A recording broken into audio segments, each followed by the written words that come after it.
Bonjour, cette vidéo est consacrée au projet d'accord cadre institutionnel entre la Suisse et l'Union européenne. Je vais expliquer que par cet accord, la Suisse s'engagerait à reprendre automatiquement l'évolution future du droit européen et que ce qu'on vous dit d'autre n'est que de l'enfumage. On vous dira que ce n'est pas une reprise automatique mais une reprise dynamique. Alors évidemment, le mot dynamique, il est plus positif que simplement une reprise automatique. Mais quelle est exactement la différence entre automatique et dynamique dans ce contexte? C'est simplement une différence grosso modo analogue à celle qu'il y a entre un bandit de grand chemin qui vous prend votre bourse et un autre qui vous dit la bourse ou la vie. Alors au bout du compte c'est la même chose, mais formellement c'est différent dans le sens que le second vous laisse le choix. Alors regardons plus précisément ce que dit cet accord. La Suisse peut refuser de reprendre l'évolution sur tel ou tel point. Mais dans ce cas, la Suisse devra subir des mesures compensatoires qui devront être proportionnées. Alors ça paraît assez correct parce que s'il y a toute une modification d'un accord, si la Suisse refuse de prendre certaines évolutions qui sont négatives pour elle, eh bien, en compensation, elle ne bénéficiera pas non plus de certaines évolutions qui sont positives.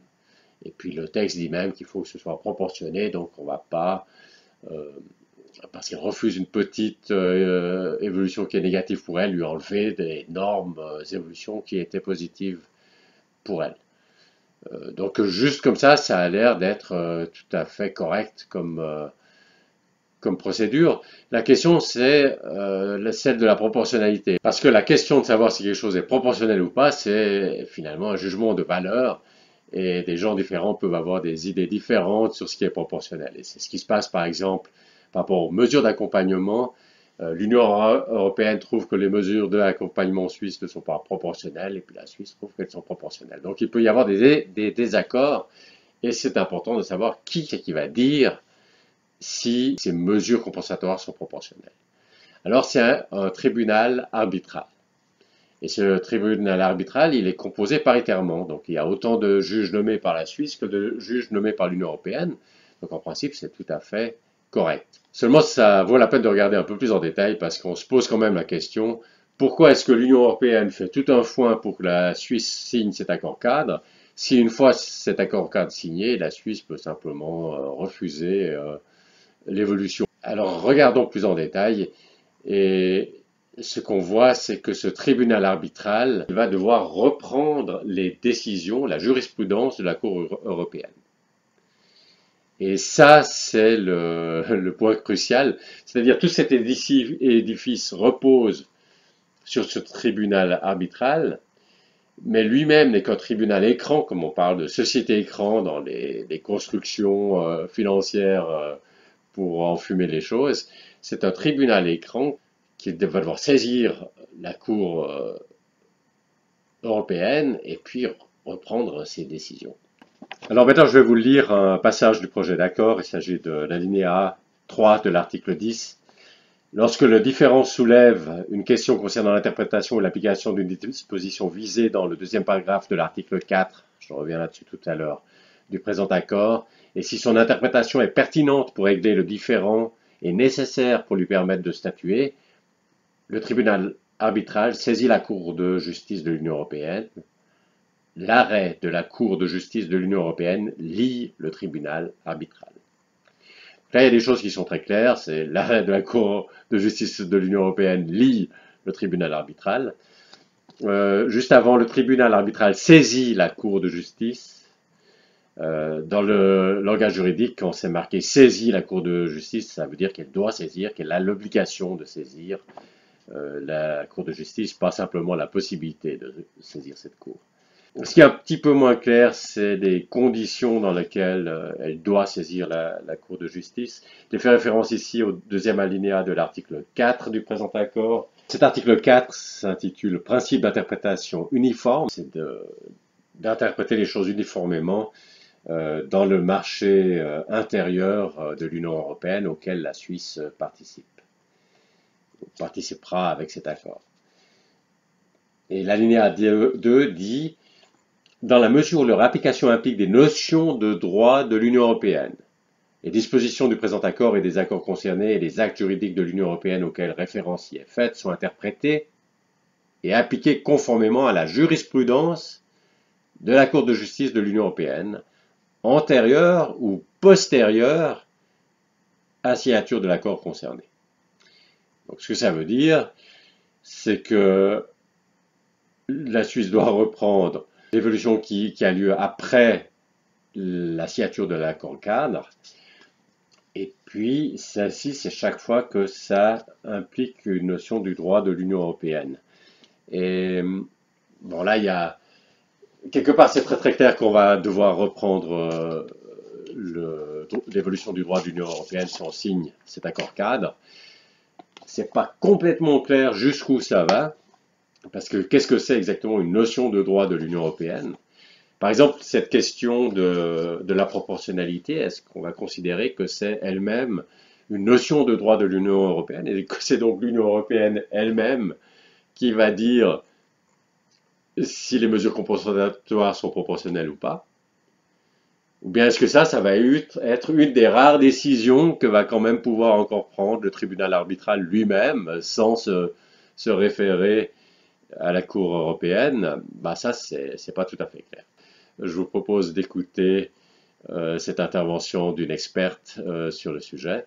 Aber wenn Sie jetzt fragen, wo wäre Klärungsbedarf aus rechtlicher Sicht, eine Frage, die mich interessieren würde und von der ich weiß, dass sie in der Rechtswissenschaft kontrovers diskutiert wird, ich habe meine Meinung dazu, aber trotzdem ist, wenn es zu Ausgleichsmaßnahmen kommt und dann die Frage im Raum steht, ob eine Ausgleichsmaßnahme verhältnismäßig ist, wissen wir ja, das kann an ein Schiedsgericht gehen.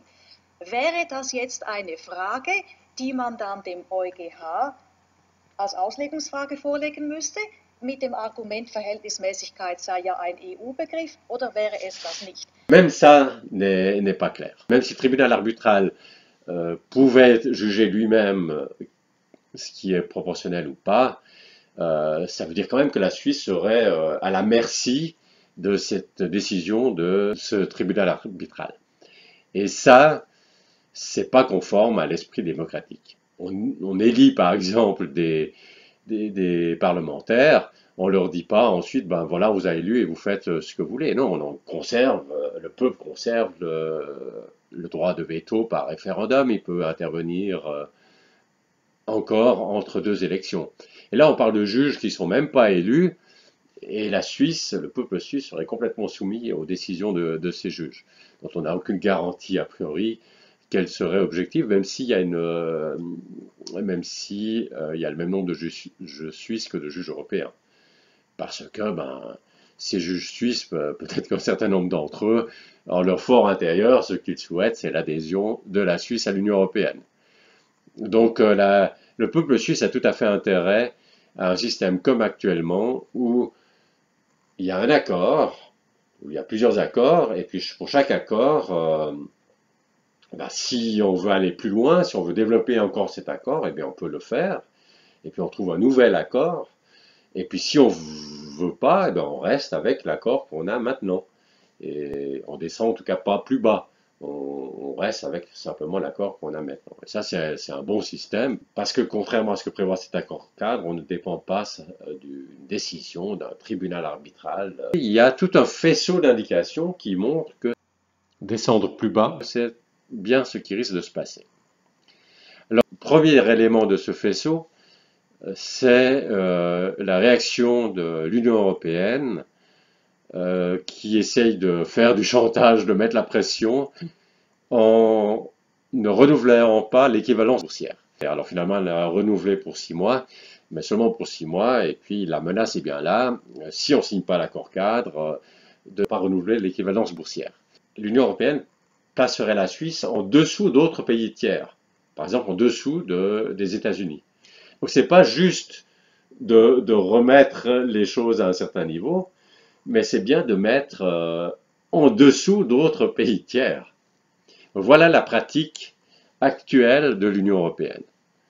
Et il n'y a pas de raison de penser que cette pratique changerait. Alors on pourrait dire, bon, justement, le tribunal arbitral empêcherait de faire ça et que c'est une raison de signer cet accord cadre qui limiterait ses possibilités de chantage de l'Union européenne. Mais ce n'est pas du tout le cas, parce qu'il y a d'autres éléments dans ce faisceau d'indications. Par exemple, la possibilité de suspendre un accord en représailles en cas de difficulté à s'entendre sur la reprise d'une évolution du droit européen, et suspendre un accord sans qu'il y ait une limite dans le temps, sans qu'on dise on peut suspendre un accord pendant 6 mois, mais c'est indéfini. Et moi, je ne vois pas de différence entre suspendre indéfiniment un accord et puis l'abroger. C'est intéressant de voir ce qui est prévu dans le cas où l'accord cadre lui-même serait dénoncé. Alors on pourrait s'attendre, on revient à la situation avant l'accord cadre. Mais ce n'est pas du tout ça qui se passe. En fait, les 5 accords existants qui sont déjà intégrés dans l'accord cadre, eh bien ils deviendraient eux aussi caducs. Après une période de discussion, etc., mais au bout du compte, si on ne se met pas d'accord, ils deviendraient eux-mêmes caducs. Donc on ne reviendrait pas à la situation initiale avant l'accord, mais on descendrait plus bas. J'ajouterais qu'en ratifiant l'accord cadre, la Suisse s'engagerait à ne pas faire appel à un autre tribunal et donc ne serait plus protégée par le GATT, par les règles de l'OMC. Donc ça pourrait descendre plus bas que la protection des règles de l'OMC.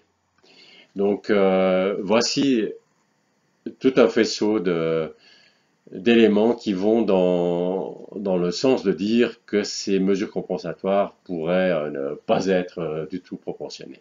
Donc en résumé, ce tribunal arbitral n'est qu'un tribunal écran, et puis cette reprise dynamique plutôt qu'automatique, il y a juste une différence formelle entre ces deux mots. Donc finalement, à quelques écrans de fumée près, en ratifiant cet accord cadre, la Suisse s'engagerait à reprendre l'évolution du droit européen. Et c'est pas un scoop, hein, je suis pas le premier à avoir vu que c'est un enfumage. Il y a beaucoup de gens qui l'ont vu. Il y a notamment des experts qui parlent de feuilles de vigne, que tout ça c'est une sorte de feuille de vigne pour cacher la réalité. Mais ça cache comme une feuille de vigne, c'est-à-dire assez mal.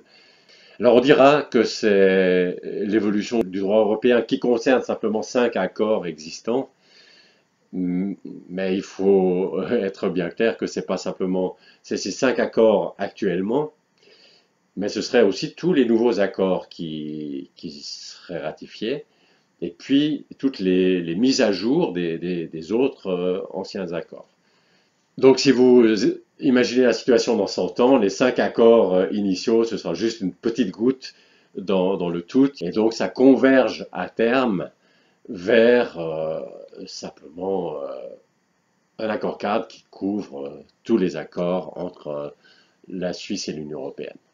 La question que je me pose, c'est ceux qui ont conçu cette construction d'enfumage, à quoi ils ont pensé? Parce qu'ils ont, évidemment, c'est un enfumage assez sophistiqué, et c'est pas aisé de le voir, mais il allait forcément y avoir beaucoup de gens qui allaient le voir et qui allaient le dire. Et donc, ceux qui ont conçu cette fumisterie savaient bien qu'il y aurait ensuite, de toute façon, un référendum, que ça passerait en votation populaire, et qu'il y aurait des gens qui allaient dénoncer cette fumisterie. Donc, qu'est-ce qu'ils ont exactement pensé, comment ils allaient gagner? Et ce que je crains, c'est qu'ils se soient dit, on a l'essentiel des grands médias pour nous, on a Libéraux qui va inonder les réseaux sociaux sur Internet, et puis on a l'argent d'économie suisse. Avec ces 3 choses, on arrivera à convaincre le peuple que 2 plus 2, ça fait 5. Et ça, même s'il y en a d'autres qui disent que ça fait 4. Eh bien, j'espère qu'ils ont tort. Voilà, donc avec les informations de cette vidéo, vous avez tous les éléments pour, au cas où ce sujet vient en votation, de refuser cet accord cadre. Mais je vais quand même encore faire quelques autres vidéos sur ce sujet, et ceci pour 2 raisons. La première, c'est que c'est une bonne occasion de voir les multiples façons dont on peut essayer de vous tordre. Les prochaines vidéos vont montrer spécifiquement quelques autres façons dont on peut vous tordre. Pour cet accord-là, de toute façon, vous n'avez pas besoin de connaître les autres façons, puisque là, vous avez suffisamment d'éléments pour refuser cet accord, mais ça pourrait être utile d'avoir ces exemples en tête pour d'autres accords internationaux. Et ça, c'est un premier point. Et le deuxième point, c'est que si on refuse cet accord cadre, il reste la question de quel va être l'état de nos relations avec l'Union européenne. Et ça, c'est un sujet que je traiterai dans la dernière vidéo de cette série sur les accords cadres. Merci pour votre attention et à la prochaine. Pour défendre la démocratie directe en Suisse, rejoignez-nous sur Dcube. Vous avez à l'écran des indications sur la manière de nous rejoindre. Si vous avez des difficultés techniques, n'hésitez pas à laisser un commentaire sous cette vidéo.